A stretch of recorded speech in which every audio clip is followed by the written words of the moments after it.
sorrow. We wage war without sympathy.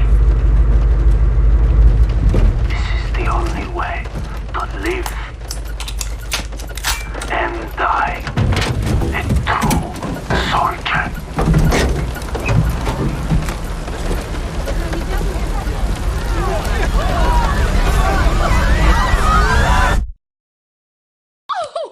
Won't somebody please think of the children?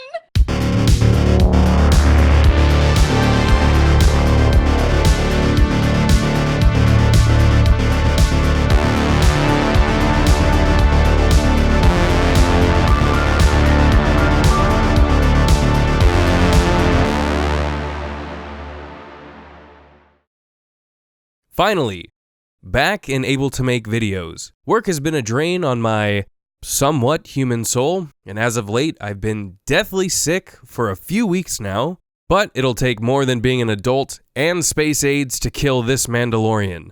There has been a metric fuck ton of things going on that I want to cover, from the absolute circus that is Activision Blizzard and their banning of Blitzchung, which has led to seemingly their entire fan base to turn on them, and that number growing ever the larger every day, to Bethesda being more idiotic than usual by charging their players $100 for features that should have been included in their broken-ass game in the first place. And one of the great things about having a fully dynamic game engine is all of this just works. It's not, I'm not kidding. But today I will be discussing the campaign for Call of Duty Modern Warfare and how I'm pretty shocked on how much I enjoyed the single-player experience from a Call of Duty game, and why I feel that this campaign in particular is more important than others in the Call of Duty franchise, and really why it's pretty important to the AAA gaming industry as a whole. Before the release of Modern Warfare, there was a great deal of concern, controversy coming from so-called games journalists surrounding the content of Modern Warfare's campaign. Specifically, a demo shown to journalists where the player cleared out a house, and this house was the den of terrorists planning their next attack, and while clearing out that house, you shoot a woman. Well, you have the option to shoot a woman who is darting across the room to grab something. She may be lunging towards a weapon, a detonator of some sort, or perhaps to shield her child that's in a nearby crib. And of course, because this is 2019, experiencing negative emotions is a big no-no. We all have to be happy all of the time. We can't see anything shocking or controversial. I mean, God forbid we actually have to grapple with challenging decisions or experience moral ambiguity, am I right? No one's that mature. Anyway, these pansy journalists who claim the game is too shocking and needs to be censored, I mean, we better not let women get harmed in a game. Women are totally equal, unless they're on a battlefield or in a combat zone. Then you can't shoot a woman. But equality. Not too equal. I don't know, if you ask me, these games journalists are sounding pretty sexist, don't you think so, Strawman? One of these sensitive boys is none other than Dean Takahashi. And if that name sounds somewhat familiar to you, it's because he is the notorious moron who struggled to get past the jumping tutorial in Cuphead.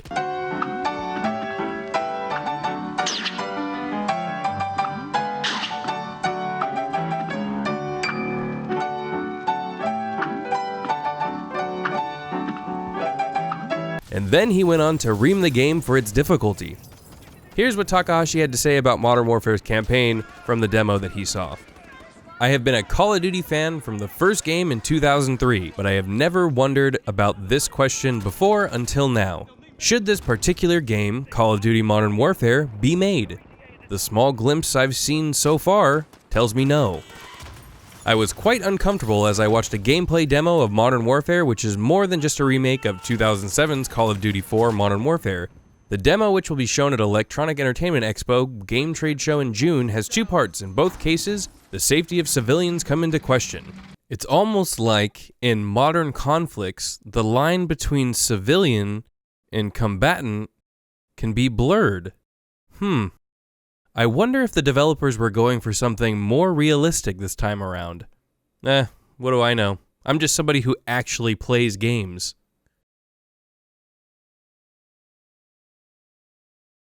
Dean Takahashi is a man that is so stupid that he believes a scene from a movie actually made young people sign up for the military.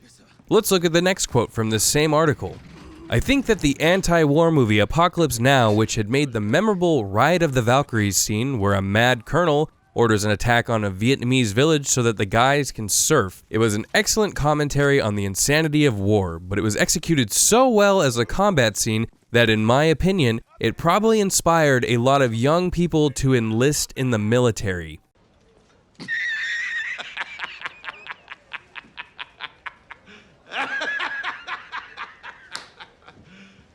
You serious?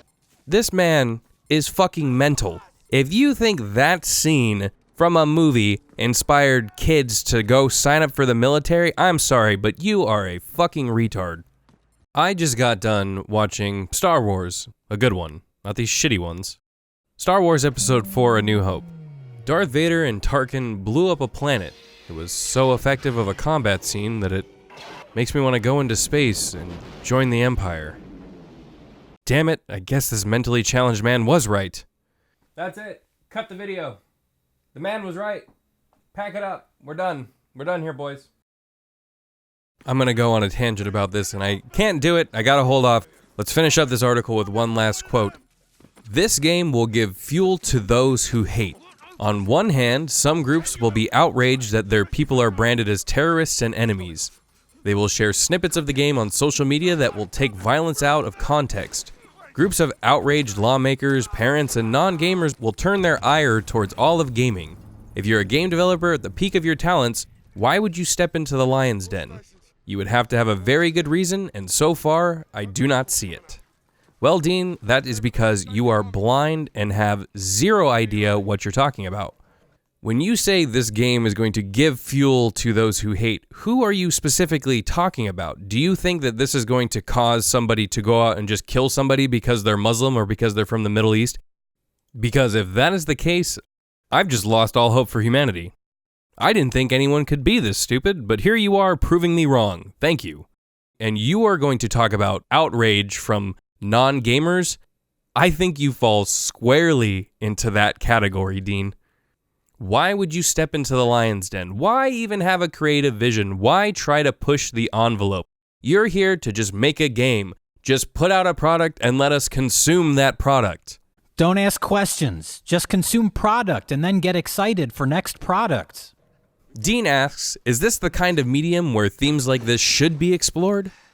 Well, yes. Yes, it is, you dolt. Takahashi says that he does not believe the devs should censor themselves or that people should censor the devs. If that was the case, then why even write an article this void of logic and reason in the first place? Dean states the developers do not have a good reason to go this far with the story, and to Dean I ask you this: how much watered down milquetoast media do you want to consume before your appetite of mediocrity is satiated? Do you feel that gamers don't deserve provocative media because they can't handle mature themes and shock? This game does not glorify violent actions. It presents the players with situations, and players are left to feel as they will. I sense a soft bigotry of low expectations at play here.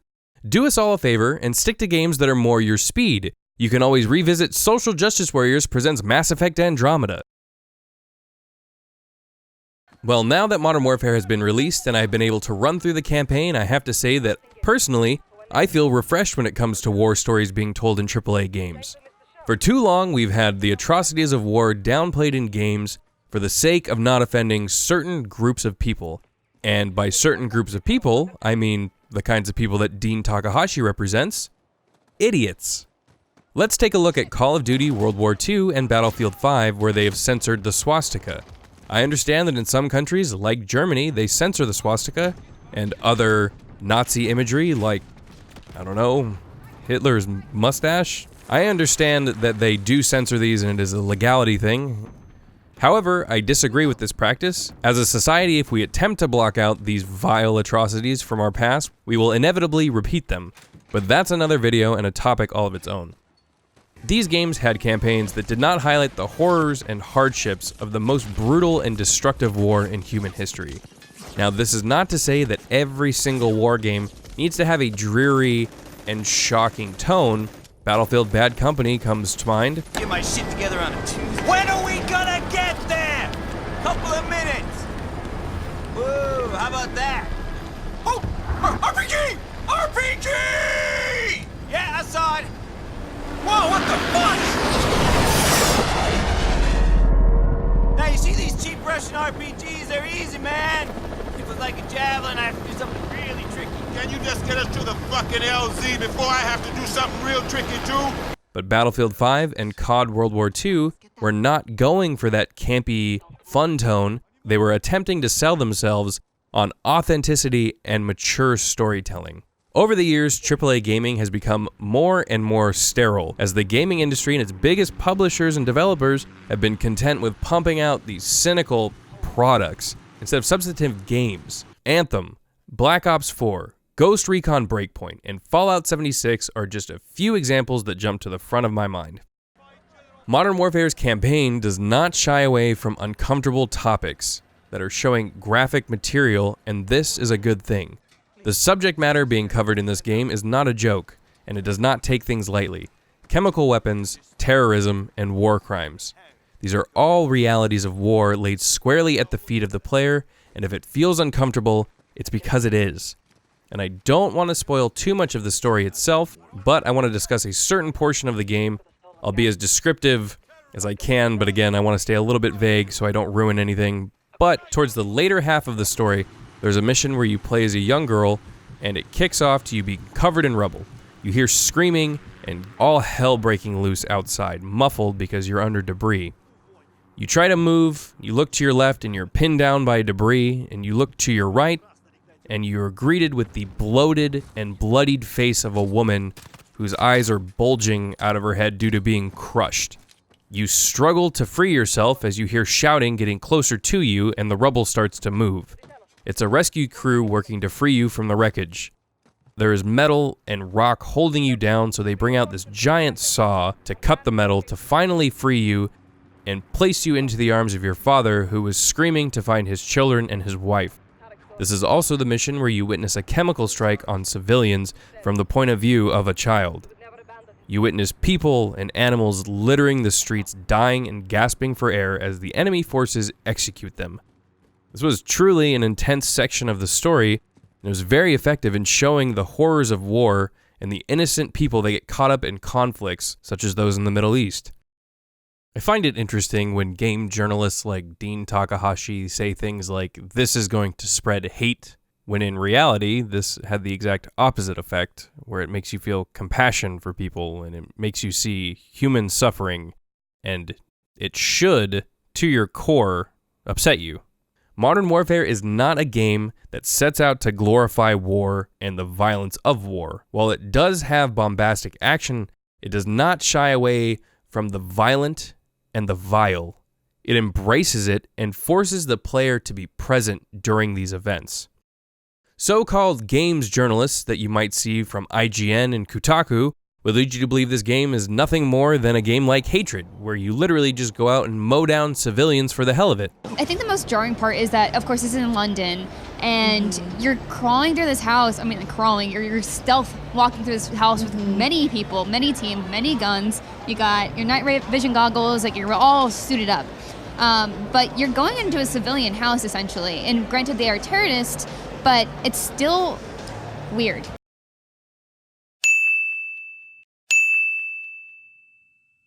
Bitch, are you for real? Can't see why those journalists would possibly review a game like that positively.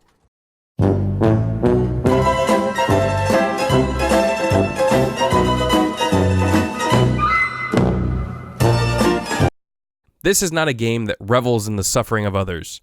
In fact, it highlights the sad reality that events like this are taking place in our current time in our real world. This is not to say that the campaign of Call of Duty Modern Warfare is a masterpiece of storytelling, or that it is free of any flaws, nor is this meant to be a formal review of the story itself. The reason I wanted to make this video is because I believe that many others like myself are desperate for more mature storytelling in games that do not meekly shrink away from bringing to light uncomfortable content and events. As always, I would love to hear what you have to say about Modern Warfare's campaign. Does it cross the line, or do you share the opinion that we need more narratives that are not afraid to push the envelope in today's soft world? That does it for me, so as always, thank you very much for watching the video, and until next time, I'll see you in the next video. Oh. Hey.